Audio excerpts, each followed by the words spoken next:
In the summer of 1943, Allied commanders decided to accelerate their strategic bombing campaign in an attempt to turn the tide once and for all by crippling the enemy both militarily and industrially. This campaign included daylight bombing raids deep over Germany. But there was an inherent problem with these missions.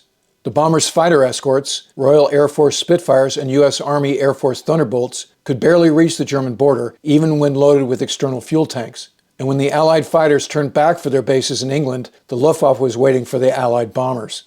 Losses were high, almost 10% downed and another 50% severely damaged. On October 14th of 1943, 60 bombers were lost in a single day, which became known as Black Thursday. Each loss represented 10 men killed or captured if they managed to bail out and get a good shoot.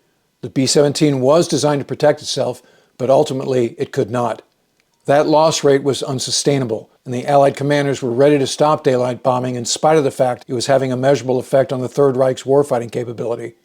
If only they had a fighter escort that could fly all the way to the bombers' targets and back.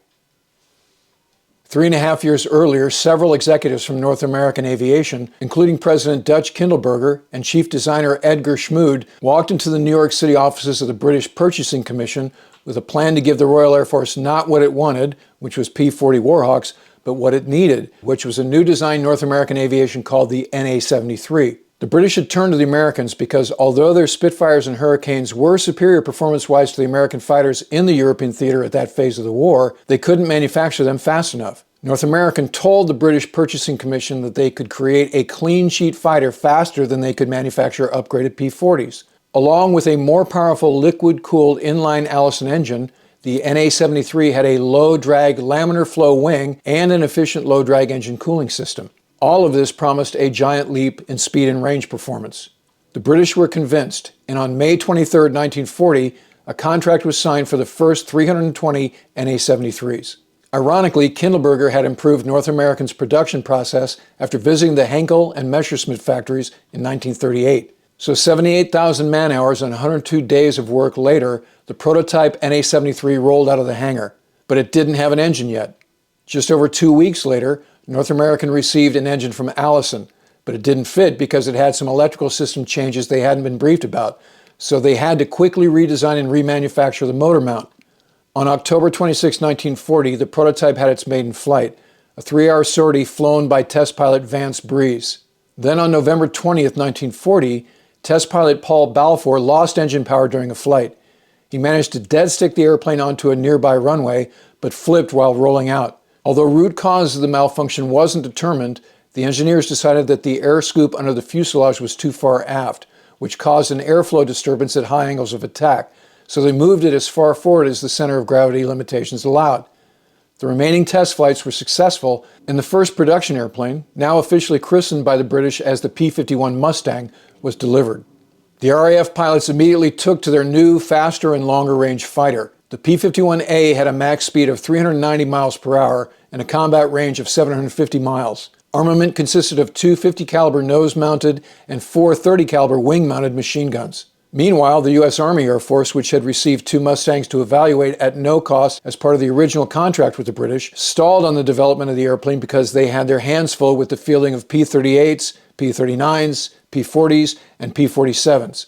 After Pearl Harbor, the Army Air Corps decided to morph the Mustang into a dive bomber for use in the Pacific Theater, and they designated this attack variant the A-36. Ultimately, North American made 500 A-36s for the Army Air Corps. At the same time, the RAF discovered the poor high-altitude performance of the Allison engines gave their Mustangs a ceiling of 20,000 feet, so they experimented with using the Rolls-Royce Merlin engine with its more efficient mechanical supercharger instead. The improvement in performance made switching an obvious move, and that decision was facilitated by the fact that the Merlin was already being produced under license in the U.S. by the Packard Motor Company. By the summer of 1943, all Mustangs coming off the line at North American Aviation were Merlin-powered. 6 months after the United States entered World War II, the U.S. Army Air Force ordered 310 P-51s, but they didn't get to Europe until September of 1943, a delay that General Hap Arnold later said was one of the biggest mistakes of the war, one that cost many B-17 crews their lives. Pilots liked the early models of the Mustang, but their main complaints were a lack of rearward and downward visibility and the tendency of the Browning 50 caliber guns to jam. North American created the P-51D to solve these problems, and ultimately they manufactured 8,200 airplanes of that model, by far the most of the 15,000 total Mustangs that were built. The D had a bubble canopy and a modified wing that changed the orientation of the Brownings that solved the jamming issue. They also added 2 more 50 cals that brought the total to 6 that gave the Mustang a total of 1,800 rounds. The bubble canopy made the D slightly slower than the B and C models of the Mustang, but pilots much preferred the newer airplane due to the improved visibility and increased firepower. When loaded with jettisonable drop tanks, the Mustangs had an operational range of 1,600 miles, more than double the original performance specification, and having fighter escorts over the skies of Germany lowered the B-17 loss rate to 3.5% and the damage rate to under 30%, a huge reduction of both.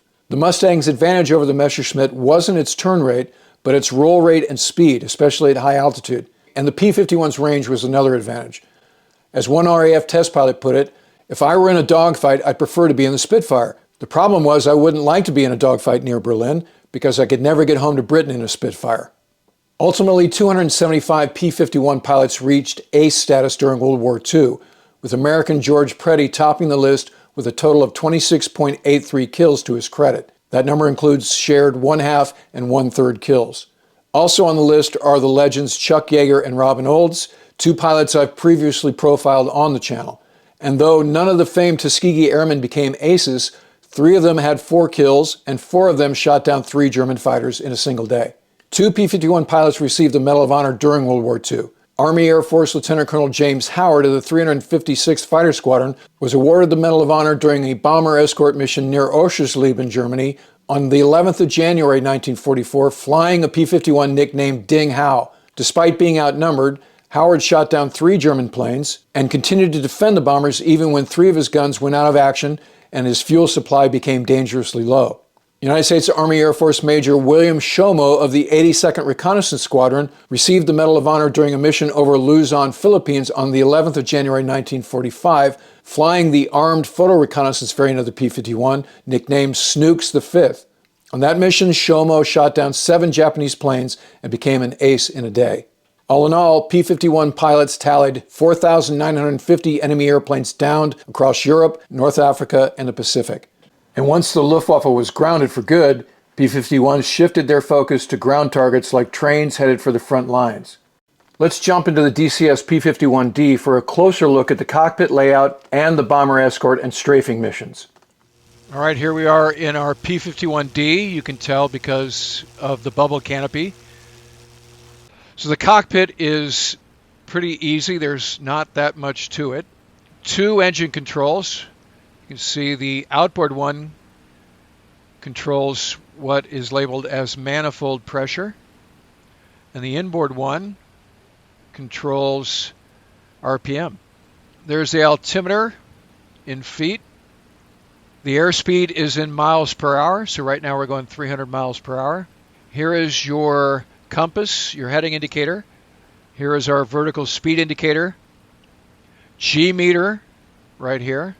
So you can see through the windscreen here, we have 2 basic sights. The air-to-air sight, which is called gyro, and then there's a fixed and gyro. So this is the air-to-air and air-to-ground sight together. And then there's just fixed, and that is the air-to-ground sight. So you can see we're flying escort on these RAF A-20s. But we're only going less than 200 miles an hour. That's not a good place for the fighter to be. We don't want to fly attached escort. We want to kind of do a combat air patrol. Okay, we got bandits at 11 o'clock. My wing was just called out. So we need to be going more than 250 miles an hour. Probably want to target about 300 miles an hour. And also there's no radar here. This is a completely visual arena. So keep the bombers in sight. Scan the skies for bandits. Okay, tally bandits. Okay, looks like a Focke-Wulf. You want to basically fill your pipper with the bandit.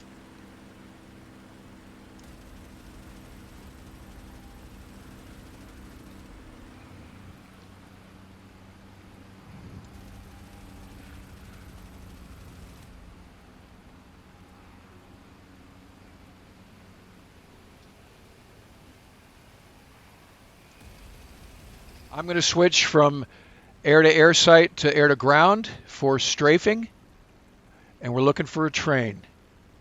I'm tally the smoke of the train.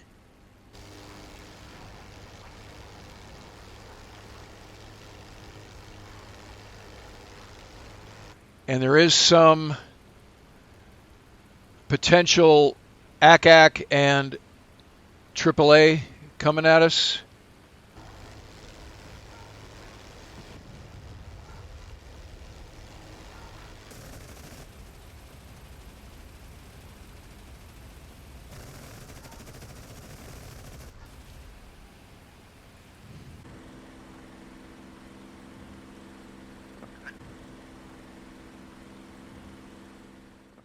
Here's more P-51 gun camera footage that illustrates just how effective the Mustang was at disrupting German supply lines towards the end of the war, once the enemy air threat was nullified.